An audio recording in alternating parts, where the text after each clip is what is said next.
تو وہ فوراً الزام لگانا شروع کر دیتے ہیں کہ یہ فوج کے حامی ہے، مارشاء اللہ کے حامی، فلاں کے حامی۔ حالانکہ اس وقت جو پاکستان کے معروضی حالات ہیں، ان معروضی حالات میں ہر آدمی کی نظر ایک ہی ادارے کی طرف پڑتی ہے، کیونکہ وہ ادارہ بچا ہے، باقی اداروں کا تو بیڑا غرق ہو چکا ہے۔ اس ادارے کا نام ہے پاکستان آرمی۔ لہٰذا کل ہماری قوم کو بھی بڑی امیدیں بند گئی تھیں، اور ابھی بھی ٹوٹی نہیں ہیں، بندھی ہوئی ہیں، کہ جب یہ اعلان ہوا تھا کل اور آیا تھا کہ آرمی چیف پارا چنار جا رہے، تو ہمیں بڑا حوصلہ ملا تھا، ہمارے لوگوں کو بھی بہت حوصلہ ملا تھا کہ آرمی چیف وہاں پہنچ رہے ہیں تو کچھ نہ کچھ کر کے آئیں گے۔ اور ابھی پھر آئی خبر کہ بہرحال موسم خراب ہے، موسم میں تو کوئی کچھ نہیں کر سکتا، تو اب بھی یہی ہمیں امید ہے، وہ لینڈ نہیں کر سکا ان کا طیارہ۔ جی لیکن بات یہ ہے کہ اس وقت آپ بتائیں نا کون سا ادارہ بچا ہے باقی، یہی میں عرض کر رہا ہوں، یہ جو شعیب صاحب نے بات کی، کامل علی آغا صاحب نے بات کی، میں اس کو سیکنڈ کر رہا ہوں کہ اسی لیے سارا کھیل کھیلا جا رہا ہے کہ جب یہ ہوتا ہے تو فوراً فوج کے کوئی سول حکومت سے نہیں پوچھ رہا کہ سول حکومت کس مرض کی دوا ہے، بھائی یہ نہیں کر رہی تو فوج آگے آتی ہے نا۔ اگر یہ اپنی ذمہ داریاں ادا کریں گے تو فوج کیوں آئے گی؟ یہ کہیں اپنی ذمہ داری پوری ہی نہیں کر رہے نا۔ ابھی بارشیں ہو رہی ہیں کراچی میں، دیکھتے ہیں رینجرز آ کے سنبھالے گی، سول حکومت سے نہیں سنبھلتا کچھ۔ ابھی کچھ اور ہو جائے گا، زلزلہ خدا نہ کرے آ گیا تھا تو کیا ہوا تھا وہاں پہ، سنبھالتا تو اب کرے اپنا کام خود نہیں کرتے۔ اب جب وہ ایک ادارہ، اس ادارے کے پیچھے میں سمجھ رہا ہوں کہ بیرونی طاقتیں بھی لگی ہوئی ہیں، سب لگی ہوئی ہیں کہ اس ادارے کو دیکھیے، جس ملک کو تباہ کیا گیا ہے نا، پہلے اس کے اس مضبوط دفاعی اداروں کو تباہ کیا گیا، وہ یمن ہو، عراق ہو، سیریا، پوری دنیا کی تاریخ اٹھا کے دیکھ لیجئے، یہ سامراجی پچھلے 100 سال کی۔ اب وہ لگے ہوئے ہیں کیونکہ پاکستان کے یہ ادارہ ایک بچہ ہے، سب سے مضبوط ادارہ، لہٰذا وہ اپنے سوشل میڈیا کے ذریعے، اس کے ذریعے، اس کے ذریعے اس ادارے کو کمزور کرنا۔ میں نے پھر بتا دیا کہ میں کسی چیز کا حامی نہیں ہوں، ماشاءاللہ، مگر کیونکہ اس وقت ایک ہی ادارہ بچا ہے، کس کی طرف دیکھیں؟ یہ سول حکومت کیا کریے ہمارے لیے؟ کچھ بھی نہیں کرے گی۔ اور وہاں کے لوگوں کی بھی یہی ڈیمانڈ ہے، دیکھیں نا، وہاں کے لوگوں نے بھی کہا کہ آرمی چیف آئیں، اور وزیر داخلہ کا نام تو آپ نے خود ہی بتا دیا کہ آج بھی جو انہوں نے پریس کانفرنس کی تو انہیں توفیق نہیں ہوئی کہ وہ پارا چنار کے مظلوموں کے لیے، کیونکہ وہ تو اتنے بھولے بادشاہ ہیں نا بیچارے، آپ کو پتہ ہے کہ ان کو اسلام آباد میں بھی کوئی دہشت گرد نظر نہیں آتا، حالانکہ دہشت گرد اعلان ہوتا ہے جہاد کا دوسرے مکاتب فکر کے خلاف اسلام آباد سے، مگر ان کو نظر نہیں آتا، تو ان کو پارا چنار کہاں سے نظر آئے گا جب ان کو اسلام آباد ہی نہیں نظر آ رہا میری بہن۔ تو اب مسئلہ یہ ہے کہ ہم تو اپنے اداروں کے ساتھ کھڑے ہیں، اپنی پاک فوج کے ساتھ کھڑے ہیں، اپنی اداروں کے ساتھ کھڑے ہیں، اور آپ نے درست بات کی۔ یہ جنرل صاحب اسی کو آگے بڑھاتے ہوئے آپ کو آرمی چیف کا وہ بیان یاد ہے جو انہوں نے کہا تھا کہ بہت سارے ادارے، سویلین ادارے جو ہیں وہ اپنی ذمہ داری اس طریقے سے ظاہر پورا نہیں کر رہے ہوتے تو پھر فوج کو تمام کام کرنے پڑتے ہیں۔ یہ آرمی چیف کا ایک بالکل آپ کی تھی، میں بھی جی اسی سیمینار میں جہاں ہم دونوں موجود تھے، وہاں پہ انہوں نے یہ بات کی تھی، وہاں یہ ذکر انہوں نے کیا تھا، اور انہوں نے خاص طور پہ اس تشویش کا اظہار کیا تھا کہ پاکستان میں مختلف ادارے اپنی ذمہ داریاں خود پوری طرح سے نہیں نبھا رہے، جس کی وجہ سے بہت سارا بوجھ آرمی کے اوپر آتا ہے، اور ہر معاملے میں پھر آرمی کو کچھ نہ کچھ کرنا پڑتا ہے۔ اور ویسے بھی یہ کوئی طریقہ نہیں ہے، کیونکہ آرگنائز نیشن جو پوری وہ اپنے اپنے ادارے کام کرتے ہیں تو تبھی آگے بڑھتی ہیں۔ تو یہ انہوں نے تشویش کا اظہار وہاں پہ آرمی چیف نے کیا تھا۔ وابستہ کی ہوئی ہیں پارا چنار کے لوگوں نے بھی، دیکھیں میں ایک چیز آپ کو بتاؤں، ابھی سوشل میڈیا پہ ایک چیز پھر رہی تھی، میں چھوٹی سی مثال آپ کو دوں۔ یہاں پہ ڈیزاسٹر مینجمنٹ آرگنائزیشن ہماری موجود ہے انڈیا میں، جیسے ہم کہتے ہیں، اس کے پاس 13 اگسٹا ہیلی کاپٹرز انہوں نے لیے تھے، لیکن جب یہ تباہی آتی ہے، جیسے ابھی یہ احمد پور شرقیہ کا واقعہ ہوا، تو آرمی کو ہیلی کاپٹر بھیجنے پڑے، وہ ہیلے کوئی نہیں وہاں سے،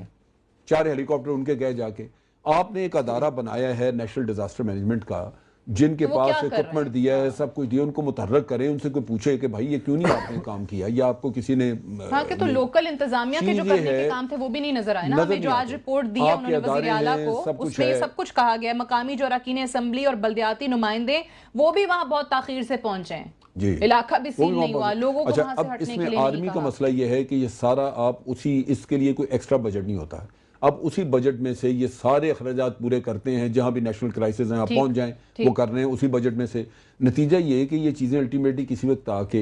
ہیلی کاپٹرز کی اپنی لائف ہے، آپ کی آپریشنل کمپیٹنس کے اوپر، آپریشنل پریپیئرڈنس کے اوپر آپ کو فرق پڑے گا ان چیزوں پہ۔ تو میرا خیال ہے کہ یہ حکومت کو چاہیے کہ اداروں کو متحرک کریں،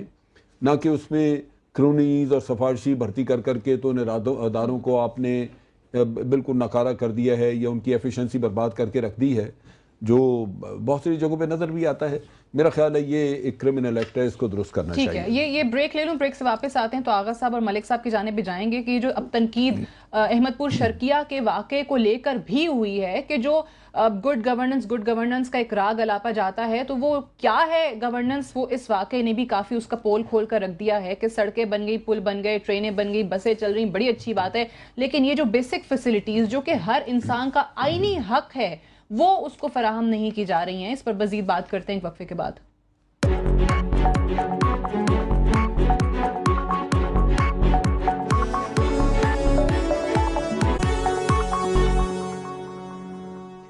جی welcome back, you watching 92@8 with Sadia Afzaal. Agha صاحب، اپوزیشن کی طرف سے احمد پور شرقیہ کے واقعے کو لے کر اور اوورآل جو جنوبی پنجاب کی حالت ہے، جو وہاں پر دعوے کیے گئے اس حکومت کی طرف سے کہ کام کرائے ہیں، اس پر جتنی تنقید ہو رہی ہے کہ جی وہاں پر برن یونٹ نہیں ہے، وہاں پر کوئی طبی امداد فوراً سے فراہم نہیں کی گئی، وہاں پر جو مقامی لوگ ہیں یا جو پولیس ہے یا جو ارد گرد کے ہیلتھ کیئر یونٹس بنائے ہوئے وہاں پر بھی فیسلٹیز موجود نہیں تھیں. تو یہ بتائیے گا کہ یہ کب احساس آپ کو لگتا ہے کہ ہمارے اندر پیدا ہوگا کہ ہر ادارہ جو ہے وہ اپنا کام صحیح انداز میں کرے؟ جیسے بریک پہ جانے سے پہلے علامہ صاحب بھی اور جنرل صاحب بھی یہ بات کر رہے تھے کہ جو سویلین ادارے ہیں جب وہ کام نہیں کرتے ہیں تو پھر فوج کی طرف ہی دیکھا جاتا ہے. علامہ صاحب نے تو کہا کہ جی ایک ہی ادارہ بچا ہوا ہے جو کام کر رہا ہے. پارا چنار کے لوگوں نے بھی اسی ادارے سے امیدیں وابستہ کر رکھی ہیں. شاید یہی ہوا نا پچھلی دفعہ بھی جب سلیکنس تھی سول حکومت کی طرف سے، تو پارا چنار میں فوج نے جا کے وہ بات چیت کی اور وہ سارا معاملہ جو ہے انہوں نے ایک معاہدے کی صورت میں حکومت کی مرضی کے ساتھ وہ کر دیا. تو لیکن اس کے بعد امپلیمنٹیشن تو سول حکومت نے کروانی تھی نا. سول حکومت جب ذاتی مفادات کی طرف چلی جائے گی اور وہ قومی مفاد اس کے پیش نظر نہیں ہوگا. جیسے آپ دیکھ لیں یہ برن یونٹ والا معاملہ دیکھیں، 3 ارب روپیہ ابھی پرسوں چودھری پرویز لائی صاحب نے یہ کہا کہ یار چھوڑو، اگر میرے ساتھ کوئی دشمنی ہے تو اپنی تختی لگا کے وہ PC1 تیار ہے، فیزیبلٹی تیار ہے، پیسے ان کو ایلوکیشن کر دی گئی تھی. 3.5 ارب روپیہ تھا جس کے اندر دیگر معاملات کے علاوہ یہ 2 ایک نکشر ہاسپٹل ملتان کے لیے اور ایک بھاولپور کا جو ہاسپٹل ہے مین، اس میں بہت سارا انہانسمنٹ ہوئی اور اس میں یہ انہانسمنٹ بھی ہونی تھی کہ وہاں پہ ایک برن یونٹ قائم ہونا تھا. لیکن جب ہماری حکومت چلی گئی تو میاں نواز شریف صاحب کو یہ دشمنی ہے. آپ کو پتہ ہے کہ 48 انسٹیٹیوٹس بلڈنگز کھڑی ہیں لیکن وہاں پہ ان کو فیسیلیٹیٹ نہیں کیا جا رہا، ان کے افتتاح نہیں کیے جا رہے. بلڈنگز وہاں پہ فرنیچرز بھی کئی جگہ پہ موجود ہے. آپ دیکھ لیں نا کہ وہ جو ہاسپٹل ہے یہ وزیر آباد کے اندر، وہ اس کے اندر ہر چیز کمپلیٹ پڑی ہوئی ہے، اس کا افتتاح نہیں ہو رہا اس لیے کہ وہاں پہ چودھری پرویز لائی کی تختی لگی ہوئی ہے. اور بھائی خدا کے لیے یہ عوام کے ساتھ دشمنی تو نہ کرو. وہ چودھری پرویز لائی 50 دفعہ کہہ چکے ہیں کہ میری تختی اتار دو، اپنی لگا لو، لیکن لوگوں کے ساتھ دشمنی تو نہ کرو خدا کے لیے. وہ 2 کروڑ لوگوں کے لیے فیسیلیٹیٹ کرنے کے لیے وہ ہاسپٹل ہے، کارڈیالوجی ہاسپٹل ہے، اور اس کو کیوں بند رکھا ہوا ہے بھائی؟ یہ حالات ہیں. یہی پوزیشن 3.5 ارب روپے کدھر چلا گیا؟ ملک صاحب وہ پیسے ملک صاحب جب ہم کہتے ہیں کہ جی نیشنل یونٹی کا مظاہرہ کرنے کی ضرورت ہے تو اس میں سب سے بڑی چیز ایک تو پارا چنار کا اور بھاولپور کا، تو سعدیہ کسی صورت میں ان کو لاہور لانے کی ضرورت نہ پڑتی، فیصل آباد لے جانے کی ضرورت نہ پڑتی،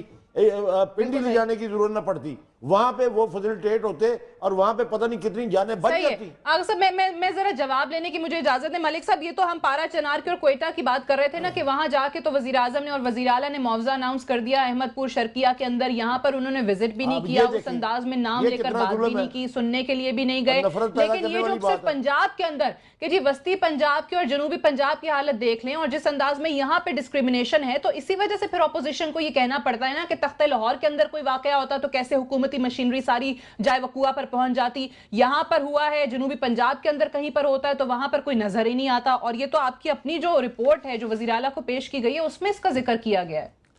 اچھا دیکھیں سعدیہ، کیونکہ اتنے بڑے سانحہ کے بعد چاہے بے شک حکومت کی رسپانس دینی ہے لیکن کوئی دلیل طویل جسٹیفیکیشن دینا